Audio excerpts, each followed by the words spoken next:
Shop the Sherwin-Williams Super Sale and get 40% off paints and stains September 19th through the 24th. With prices starting at $29.39, it's the perfect time to transform your space with color. Whether you're looking to revamp your interior or exterior, we have you covered with bold hues, soothing neutrals, and everything in between. Visit your neighborhood Sherwin-Williams store or shop the sale online. Delivery available on qualifying orders. Click the banner to learn more. Retail sales only. Some exclusions apply. See store for details.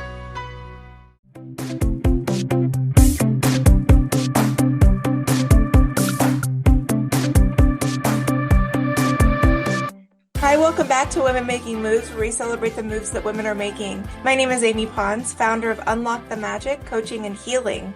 I'm joined today with Lou Furby. Lou is the UK D&I lead for SpecSavers and co-founder of the MenoTalk, Menopause Colleague Network Group. Following Lou's own experience with menopause in the workplace, MenoTalk was created in 2020 alongside co-chair Caroline Milliken. Lou's story is also featured in Davina McCall's book, Menopausing. In 2023, MenoTalk received Menopause in the Workplace accreditation, showcasing their dedication to improving the workplace experience for SpecSavers colleagues across retail environments, support office functions, and manufacturing and distribution sites both in the UK and globally. In 2024, Lou was awarded the Caroline Lazarus Award for Best Individual Contribution by Hinpicked, industry experts in the field of menopause. MenoTalk's network's membership continues to grow, maintaining its core mission to foster understanding of menopause at work through open conversations, providing training support to colleagues and managers, and sharing valuable information and resources. The success of MenoTalk has been highlighted in industry-specific publications, and currently, Lou leads all 6 internal colleague network groups at SpecSavers, replicating the success of MenoTalk across the organization. Lou, welcome. Hi, thank you very much for having me. I was just saying I'm a podcast virgin, so I'm really looking forward to this. My first one ever. Yay. Yay! And what better than women making moves? Absolutely. Yeah. Oh my gosh. So I'm 43. I am in Perry. Okay. So everybody thinks. I just visited with my doctor a couple weeks ago, and they were sharing with me that there's no way to test for it, etc., because your levels will drop, they could be back up the next day. So we think, because overall I'm just warmer as a person. I'm not having hot flashes, but I'm just a warmer person now physically. And there are just so many weird things happening. Not weird. Ordinary. Out of the ordinary from what life has presented in the first 40 years. So, I think it's here, and I'm like, yay. I'm a person that I'm so excited about when the body does something beautifully healthy and biological. It's like, yes, let's celebrate it. So I'm so happy to talk to you today, because we shouldn't have to be like breaking so many barriers to have to talk about health, but it's kind of amazing. And you're in the UK, we're way behind in the US, more so now. And so, and at the same time, as an energy coach and healer, I understand that things have to get more pinchy for us to be able to have that rising phoenix moment. So I digress. So thank you for being here. Thank you for pioneering what should be just regular, like business as usual, day-to-day happening. Yeah, let's get into it. I mean, how did you even start? Was it from your own experience? As is often the case with these things, isn't it? I tune into breakfast television every single day, and every day there's a story with somebody that's pioneering a law change or, a campaign, a charity or whatever, because they've had their own personal experience and they want to change the world and make sure, very similarly to me, that actually the next person doesn't go through what you've been through. And so my journey started with, similar to yourself, I noticed some changes. I went to my GP. I noticed I was getting very heavy periods, very heavy bleeds that were quite debilitating at times. And a couple of times have been really awkward in the situation that I was in. I was on a flight one day when it happened. And just the additional kind of anxiety that goes with that. But the main thing for me actually was I massively lost my self-confidence.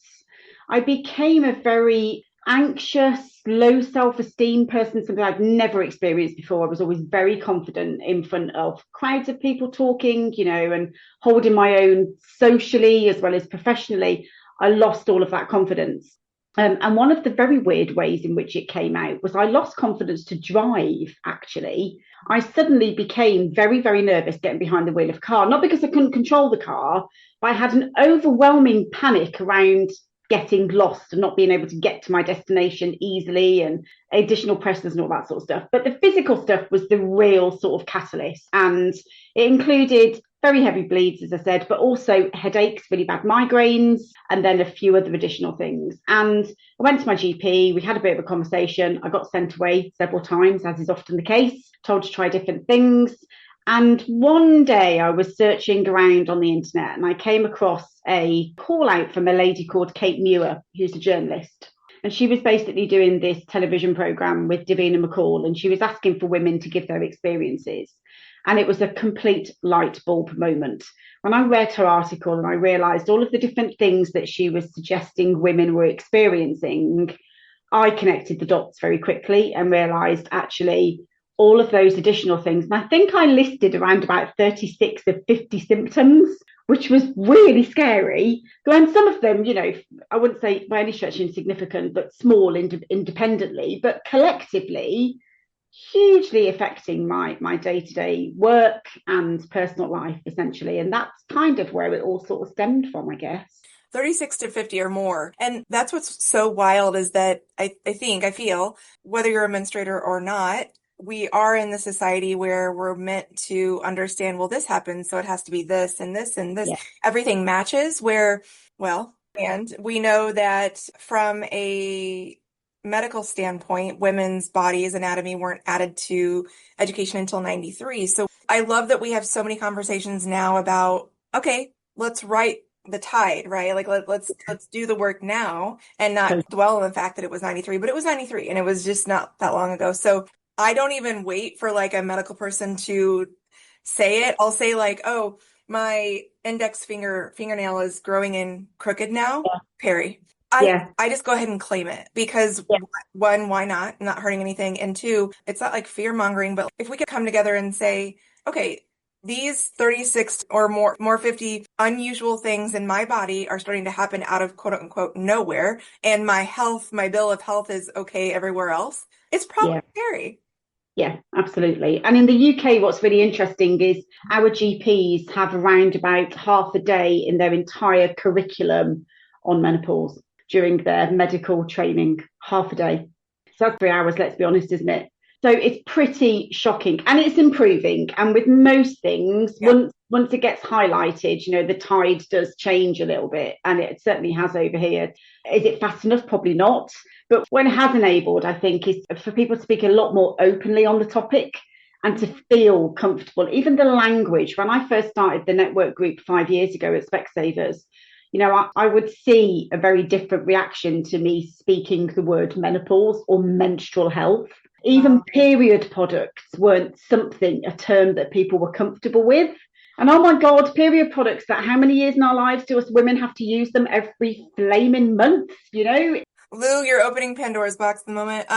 So fascinating. I've talked with so many women about how amazingly it's so generational as it relates to, I don't know that I've ever heard, I'm an elder millennial, so I don't know that I've ever heard my boomer mother say the actual words of the change was the term that my mum used. The change. Oh yeah, I've heard that too. I think I'm in the change. And you bring up period products, my mother called them supplies. And what that tells me is that she never felt or had the space herself with her own experience to be able to navigate those waters. And as I explore outward more, I find so many menstruators or those that have a uterus, they don't even want to say words like vagina, vulva. And do you know the difference? And it's not the same. And these words that have, it comes from a place of oppression, suppression from hundreds of years ago where we're supposed to be prim and proper and this and that, ladylike, I think the word. Yeah. And it's like, we're coming into an age now where it's like, literally, fuck that. What does it even mean? Because what's amazing is what I look like as a lady is something that I get to own on my unique individual self stage, as do you, as do others. And that's the vibe going into this paradigm shift overall in the entire cosmos, that we're feeling into this, getting out of the box and going into this beautiful amplification of one's self. And in doing that, you're able to amplify each other and the land. Like it's just this bigger I think piece. language plays a huge part in Language. how to tackle it. And the first thing that we did when we set the network group up actually was we made an agreement that we weren't going to run before we could walk. Like our view was, my view especially was, we are 100% better today than we were yesterday because we have a network group. We might not have a member in it yet, but we have a network group, 100% better off than we were yesterday. And it was so easy to want to do so much with this group, so many campaigns, so many initiatives, so many ideas that my head was just full of it. But I had to take a step back and say, actually, none of those things are going to land until we've broken the stigma that surrounds the topic. And to do that, we've got to open up the conversation. And that's how we started. And I recall the first time on a Teams meeting with a sea of faces in front of me when I said I'd got meno brain and that I was really struggling with my recall that day. And could we circle back on a point that was just made, or could somebody just explain it to me a little bit more? And I distinctly remember 2/3 of the faces looking back at me horrified, and the other third nodding and smiling to themselves, and just and eventually that shift was completely different. Now I sit on calls when women go, I'm sorry, I'm having a flush, or I'm sorry, I've got really bad recall today because my menopause symptoms are terrible today. And it's a breath of fresh air to have that honesty, because when you're pregnant, you don't shy away from that stuff. Pregnant women don't feel uncomfortable about talking about having brain fog and baby brain. It's all hormones that build it all together and connect it all together. And if they are in short supply in any level in your body, it makes a huge difference.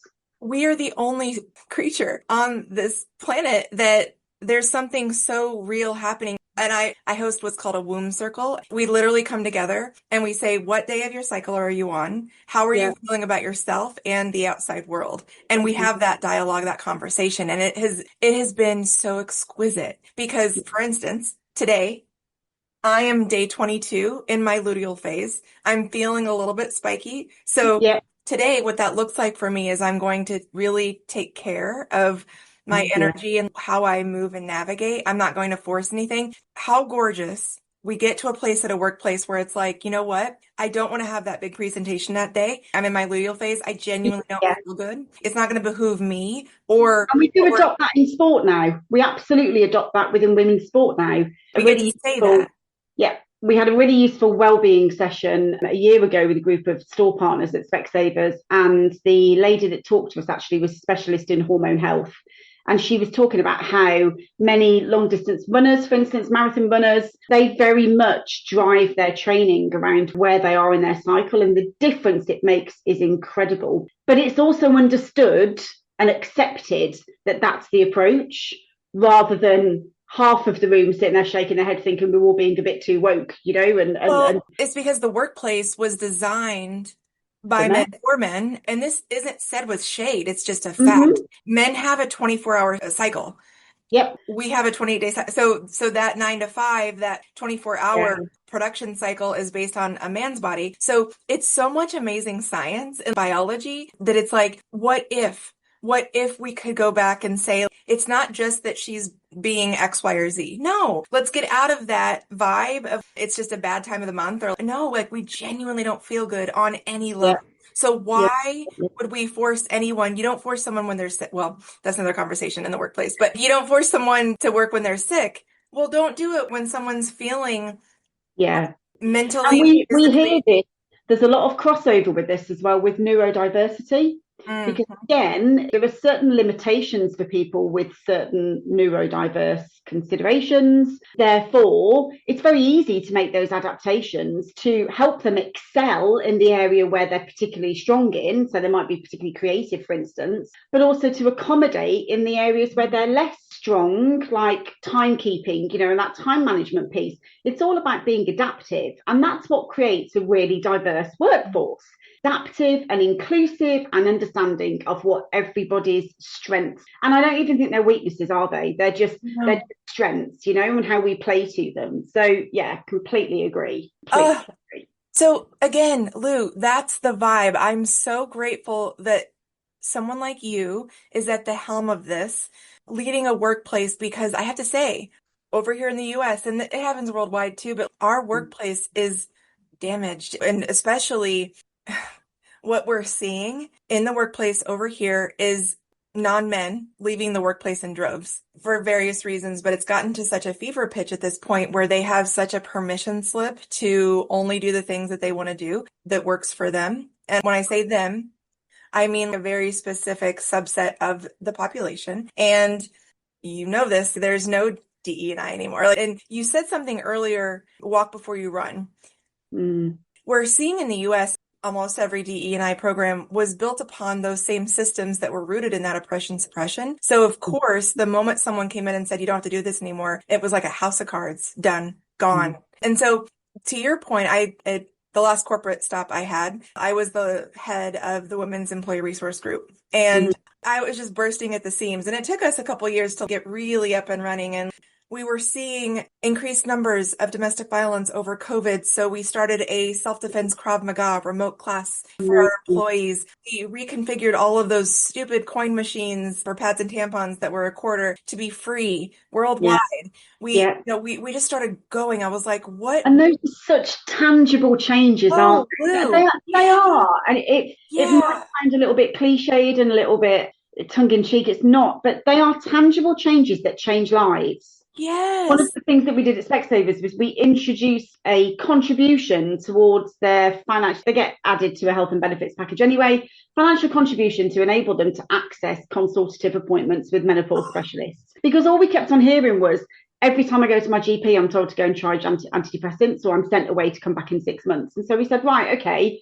And that's our benefit as well, right? Because that means those women are in the business, they are working at their optimum capability because they've accessed the care, the treatment, and the help that they need to enable them to perform at their best. What if we continued to create what we do want? It's like, tell me the blocker, tell me the barrier, and let's work on that together.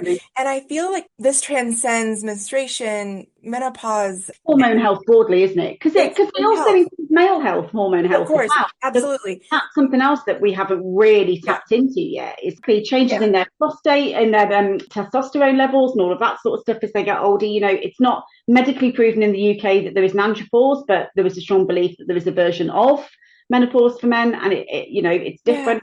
We can own it still as menopause for women, but let's acknowledge that actually there are other limitations for men too. But the worst part about all of this is those women that you say are leaving the workplace in droves. They're our growing demographic. They're our growing workplace demographic that we need to tap into, not leave to lose, because otherwise we're going to end up in a place where we've got no female representation at senior levels in any of our businesses because the pressure is too much and the support's not there for them. And that absolutely should never be the case. Because then you don't have that diverse workforce. Let's face it, diversity starts, the very basics are gender diversity. We are there, unfortunately. And I think back to my time. And again, unfortunately, and I don't judge these women. When I talk about the energetics of a workforce, the workforce, and I'll speak for the US, broad brush, mainly the workforce is skewed in the imbalanced masculine, which is only focused on action, power, structure, money. Yeah. And because that has been around for so long, that masculine energy, and the feminine energy is, of course, flow and creation. It's only been in the masculine. So we find that all people in the workforce are feeling not only conditioned, but beholden to that kind of energy. So, for instance, when my group and I pitched the idea to reconfigure those machines in the bathrooms, the C-suite, including women at that time, now there's no women in the C-suite, by the way, they all looked at me like I had 4 heads. They're like, those are a quarter? They didn't even know because they had their own C-suite bathrooms. So, yeah, of course. And so they were like, oh, I was like, right. So can we do that? That's the kind of stuff where I invite, and I don't have like a sweeping judgment of any generations, and depending on which generation you're in, you were educated by the one before you. So depending on what your lived experience was, I have space to receive that. And I found that all the women that I looked to in leadership when I was back in corporate, they were limited by their own experience because they didn't know. And also, Lou, when I would push the envelope and I say, let's have this conversation, they'd be like, no. Wow. They didn't want to. And that's what made me sad. And that's ultimately why I was like, I'm done with corporate. And I went out and I started my own business. I say all this because I have such empathy and space for the limitations of what a human has experienced in their own life. And my ask always is, can you, by any degree, step outside of yourself for a moment and create the space to be able to pass the torch to other generations, not just, to other genders, to other generations, to be able to open that door. Because right now, what I'm seeing, Lou, over here is Gen X and Boomer just getting pissed at millennials and Z Yeah, because yeah. nobody wants to listen to each other. I was like, all right, well, all business is just going to shut down. Okay. All right. Maybe that has to happen. Do you know what's really interesting about that, though, was one of the first things that we did. So two things I'll talk you through that we did. One of the first things that we did when we did a campaign about launching training materials into SpecSavers to get everybody a bit more educated on the topic of menopause was we used the recognised familiar faces of our senior leadership team to promote the campaign. And what we did a really simple idea. We asked them to hold up a device, an iPad, an iPhone, whatever it was, with one of the main menopause symptoms on it. And what that did was it was twofold. It told people that there were symptoms out there that they'd never even heard of, like digestive problems, gum disease, that sort of stuff. Oh It my God. educated our senior leaders. It encouraged our senior leaders to go and seek out the training to get better education because they were so shocked that they were holding up a statement that was like, do women really get gum disease? Wow, I didn't realise. That piqued their interest. And for the recipients, the people that we wanted to go out and do the training as well, like store teams and support office, it actually lended itself to credibility because our senior leadership team would put their hand up and say, we don't know about these topics. So that was really impactful for us. What we did after that was we did what we called a MenoTalk and listen session, where we just had a drop-in session, face-to-face, invite anybody and everybody to come along. We'll just talk to you about menopause and we'll give you a little bit of information. The average age of that group of people that attended that session was around about 24, 25. The reason being their mums were going through it, and they're a generation that are open to understanding what people are going through. They've got more empathy, they've got more awareness, they're more confident. And we sat down with this group of girls, and every single one of them said, I had no idea that it was hormones, but they learned so much from that 45-minute session, which means they're prepared now for in 10, 15 years' time, when they start to go through it, they're in a situation where actually they've got a bit of an idea about what's coming. They're prepared. You can't ask for more than that. That's amazing. You specifically created that humanity, that empathy piece. Yeah. And I love how your leaders were saying, oh, I don't know about this. Educate me. Again, in my experience, I found that almost every person in charge was not willing to say, I don't know about this. Teach me. It was different. It was, isn't it? It's just that's just a basic skill of being a good manager and a good person and wanting to understand. Like, who doesn't want to understand about, if you don't have a knowledge of something, why do you not have an appetite to go and learn about it? You don't have to become an expert, but just to have an awareness matters so much. It does matter. And I love that you were able to do that. And you nailed it. Oh gosh, what was I saying? Awareness. Mm-hmm. Awareness. This is a menopause symptom, by the way, Amy. I know. Oh, okay. Awareness, education. I love that you're talking about too. It's very telling that Gen Z, in that case, were saying, I didn't know it was hormone based. I found that in my womb circle where coming together, yes, we had a class in 5th or 6th grade about this, but getting back into the phases and why they matter and what's happening with estrogen and progesterone and even testosterone, like what are happening with all the levels. That's what we do in my womb circle. We do so much education, right? Like, what do you know? What do you not know about the 4 phases, follicular, ovulation, bleed, and luteal? Getting back to those basics. I find that a lot of menstruators don't even know those. So before you even hit peri or meni, do you even know how your cycle works inside and out? You even know what your body is doing and why your body is doing it as well, and why everybody's body is different. I was having a conversation with somebody just a few days ago, and they were saying, tell me a little bit about the symptoms and stuff, and what were your symptoms? And I said, just for clarity, every woman's symptoms of perimenopause and menopause will differ. And by the way, menopause, we all know this now, but we didn't. One single day. Many women don't even know they've gone through it. I don't know I've gone through it. I had a coil fitted to manage my estrogen and progesterone levels, and I have no idea if I've gone through it. I can tell you I have, because about 4 months ago, everything flicked back into place all of a sudden. Everything that I remember of myself when I was 35 is how I feel today at 52.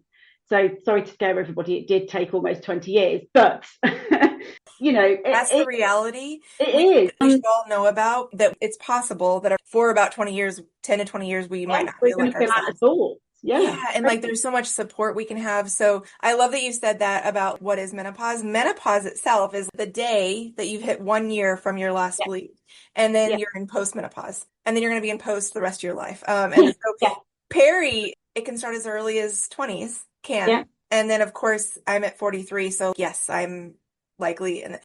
I've also spoken to a lot of women actually that have been put into menopause because of surgical procedures they've had to have.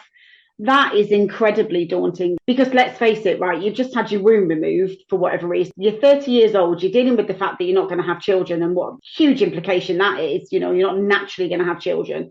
You've had your womb removed. Oh, and by the way, on the top of that, you're going to go into menopause. And at 30 years old, you have no idea what that means. And you don't know which thing to deal with first. Like the overwhelming responsibility of that and having to work through both your loss and what you're now experiencing with it's just awful. The support is so limited.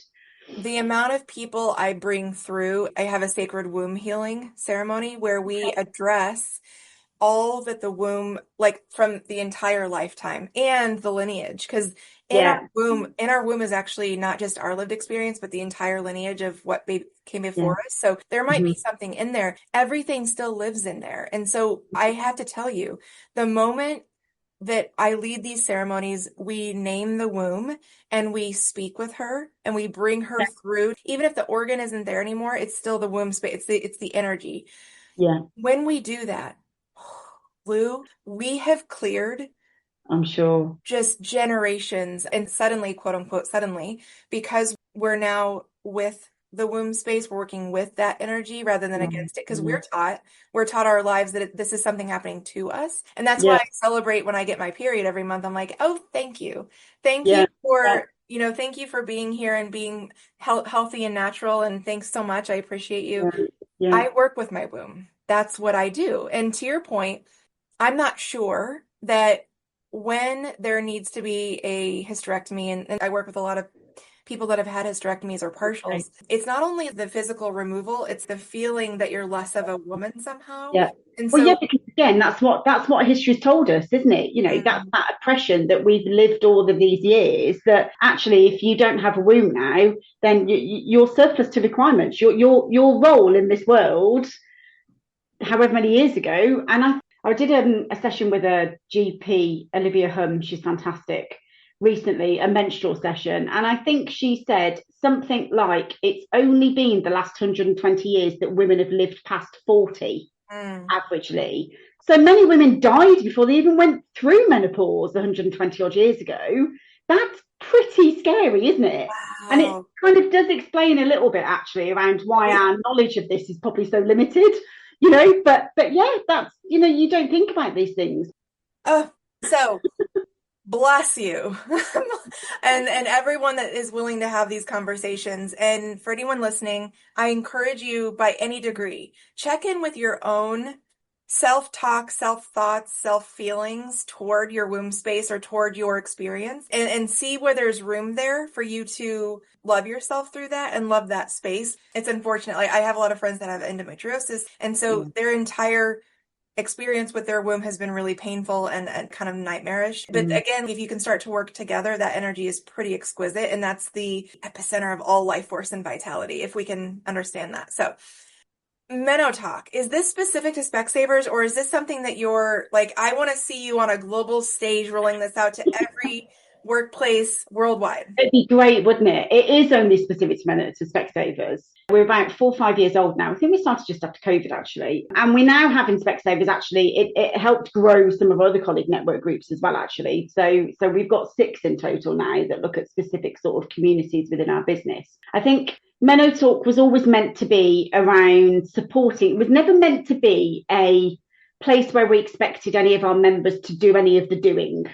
I very much from day one wanted the network group to be supportive, to be a place where women felt like they lost the isolation they were feeling. It was absolutely community. But unlike our other network groups, where we actually ask our members to kind of contribute towards plans, campaigns, activities, that's a bit less so the case for MenoTalk.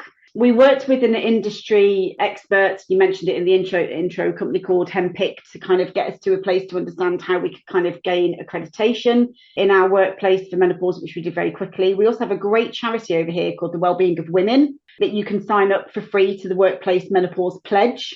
That was the first step that we took, pledge that we were actually committed to making it menopause workplace aware. Then we went on to the accreditation. And since then, one of the things that I always focused on actually with the network group was not keeping it just within SpecSavers. So these kinds of things that, you know, this podcast, the webinars that I've done, the conferences and stuff, because it's all about paying it forward. I don't want to keep this to ourselves. It's been a huge success for SpecSavers, but, you know, if I can help another business that's not yet started their menopause journey to get ahead quickly by sharing what we've done and letting them take that blueprint and replicate it, crack on, because the world's going to be in a better place. So that's kind of where we've always come from with MenoTalk is, yes, it's SpecSavers specific, but we don't keep it to ourselves. Absolutely not. I look forward to the day where this is the norm. This is the regular, you know, I kind of chuckle. It's like funny, not funny. If you look on average, every household in the world, the reason the trains run on time is because of women. And it's amazing when we come to putting women in charge of business, we have pause because of all of these other factors. Yeah. And it was like, really? Do you want to pull at that thread?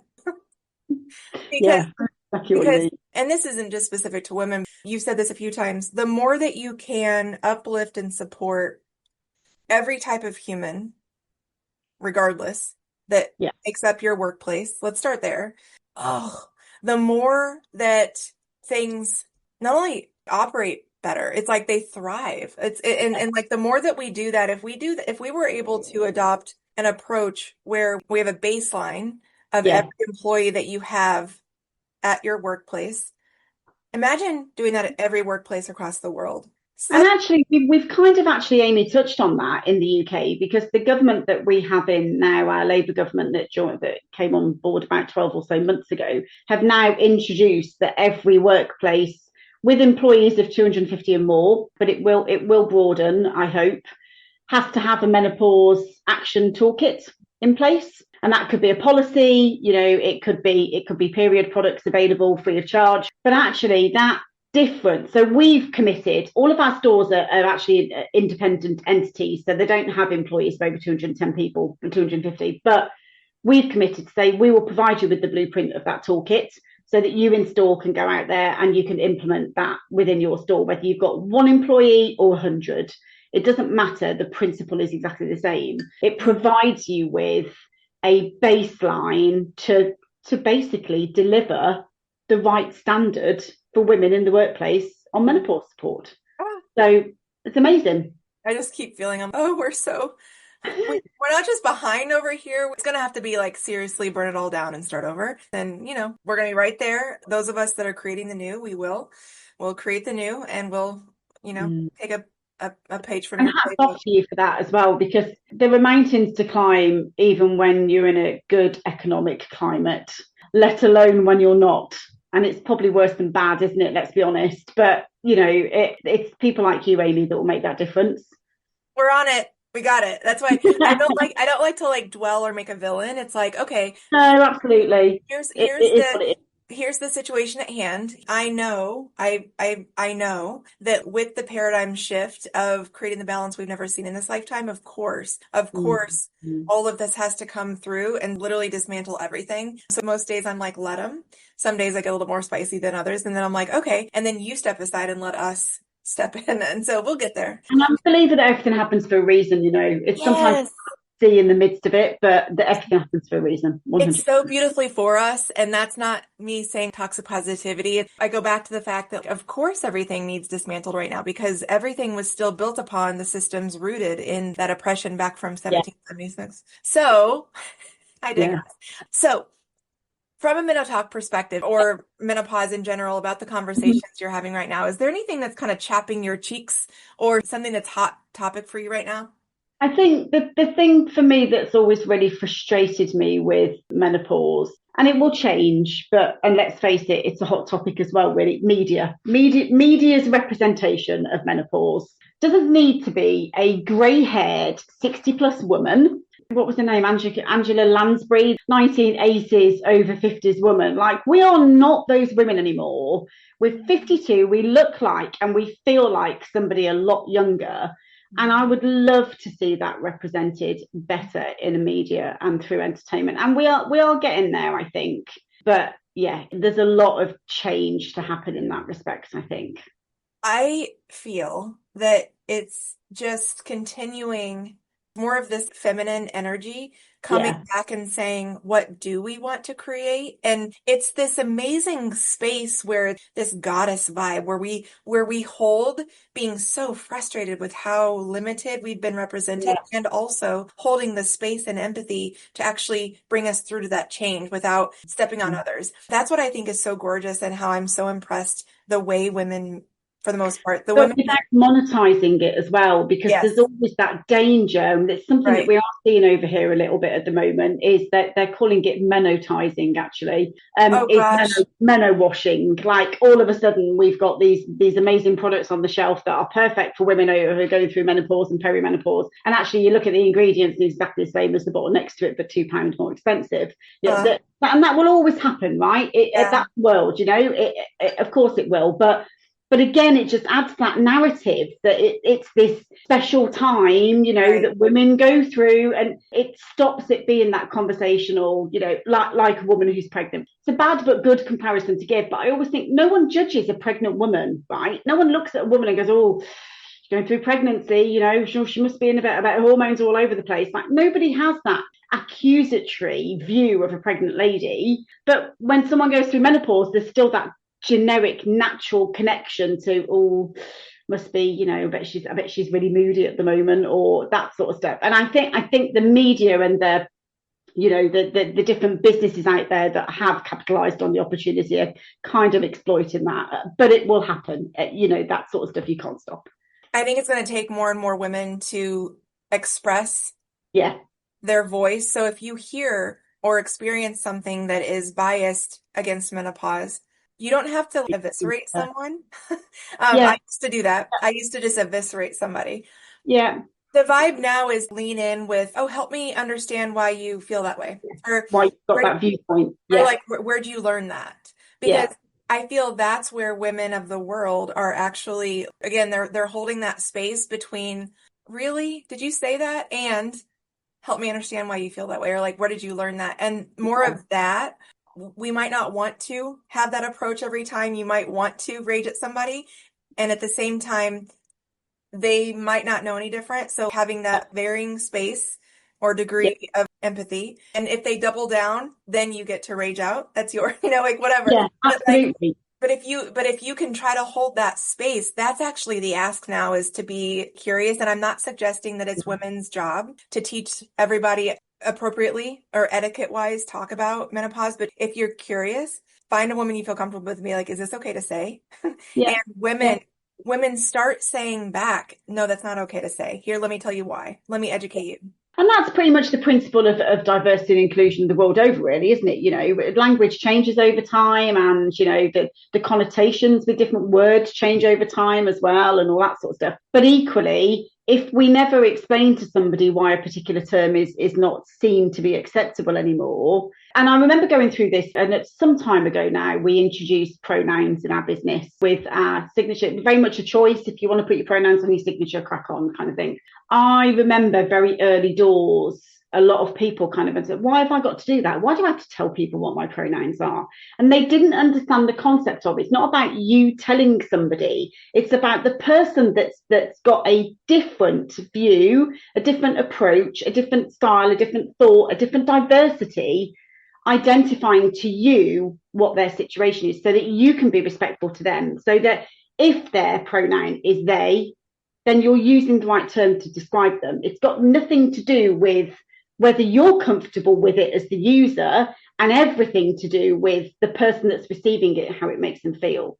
And one thing that I always do, I say always, not every time, it's not always immediately obvious, but if I meet somebody new, I always ask them how to pronounce their name. If it's not an obvious name, like I didn't ask you, Amy, because we all know how to pronounce Amy, but I was on a call the other week with somebody called Nadine. Actually, she's Nadine. She's not Nadine. She's Nadine. And I said to her, how do you naturally pronounce your name? And she went, do you know what? No one has ever asked me that.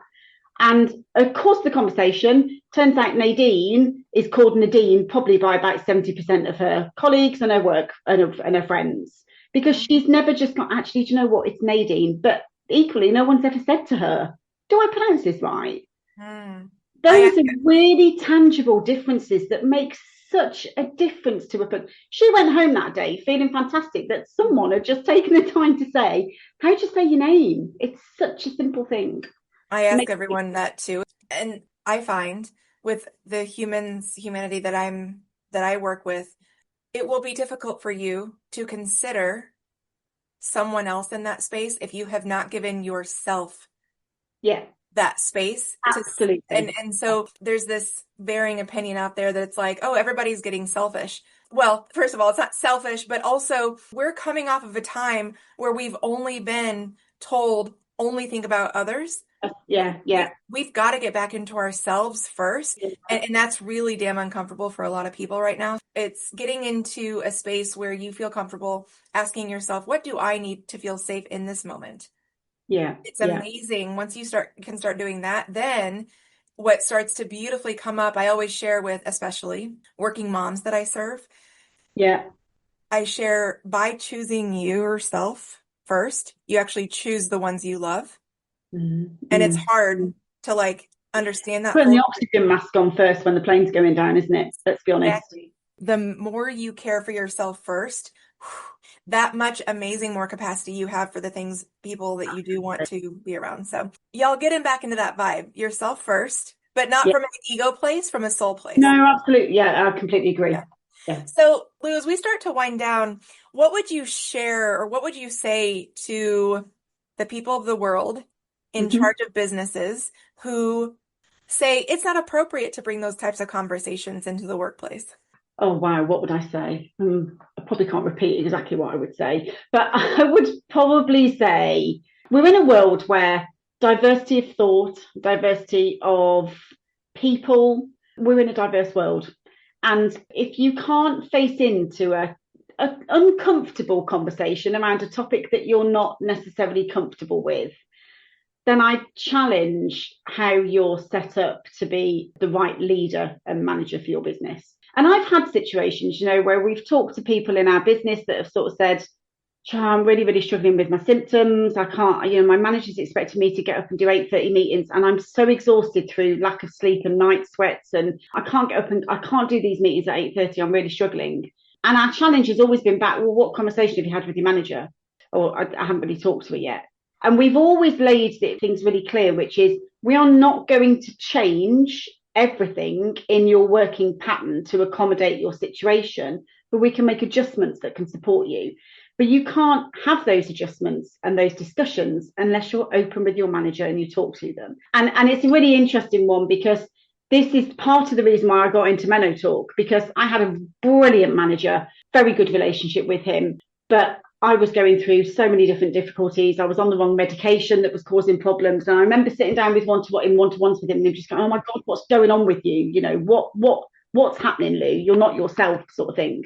I had to educate him, Amy, on menopause. I had to send him documents and information guides and say, this is what's happening to me. It was the most demoralizing experience to have both the challenge of working out what I was going through, the challenge of how it was affecting my family life, my husband, my family, but then also to have to educate the person that I worked for. But he was so open to learning.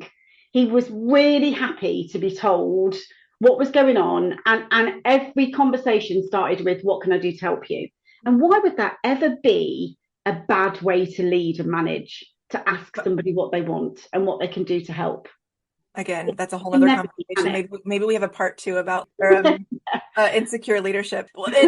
I chuckle. Thank you for sharing that because I was probably one of my manager's worst nightmares because he was so uncomfortable having any conversations and I'm so unabashed. So I'm the person who I don't put tampons up my sleeve in my corporate office. I would carry them on top of my laptop Yeah.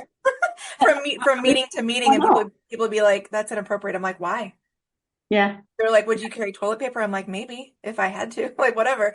But I would stroll right up to him and I was like, my cramps today are out of control and my bleed is so heavy. He'd be like, he'd like, go home, go home. Maybe I was poking him a little bit, but like Yeah, yeah. I refused to be small. How I was Agree. like, and so he if you're listening out there, like you know who you and his face would just get red and he's like, go home. I don't know. It's fine. It's But fine. Amy, I bet if you asked him today how he now deals with those conversations, you will have led the way for future women to have had better conversations with him about their situation. That's what Hey. you have to look at. You have to look at the discomfort you've gone through benefits the next generation, and that's what keeps me focused on this. If it's awkward and the next generation benefit from it, amazing, then my work here is done.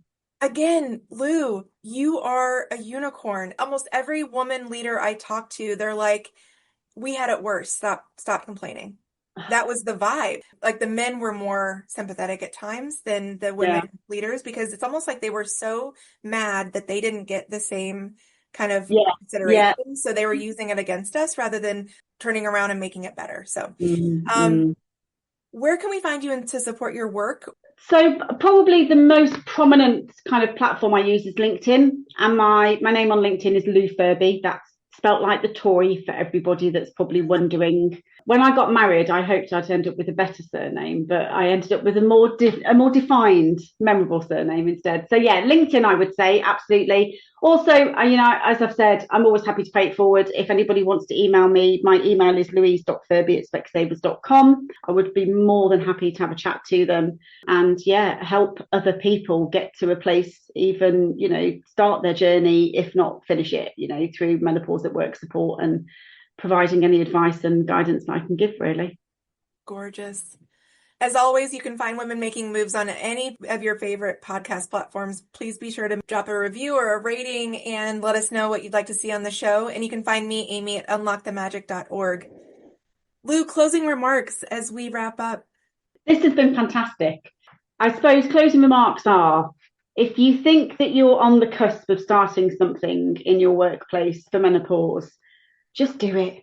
It doesn't matter whether, back to the point I made very early in the conversation, tomorrow you're 100% further on than you were yesterday. Even just by having that thought, that conversation with somebody, don't be afraid to give it a go. Don't be afraid to start something, and appreciate how much of a change you can make for the people. Thanks, Lou.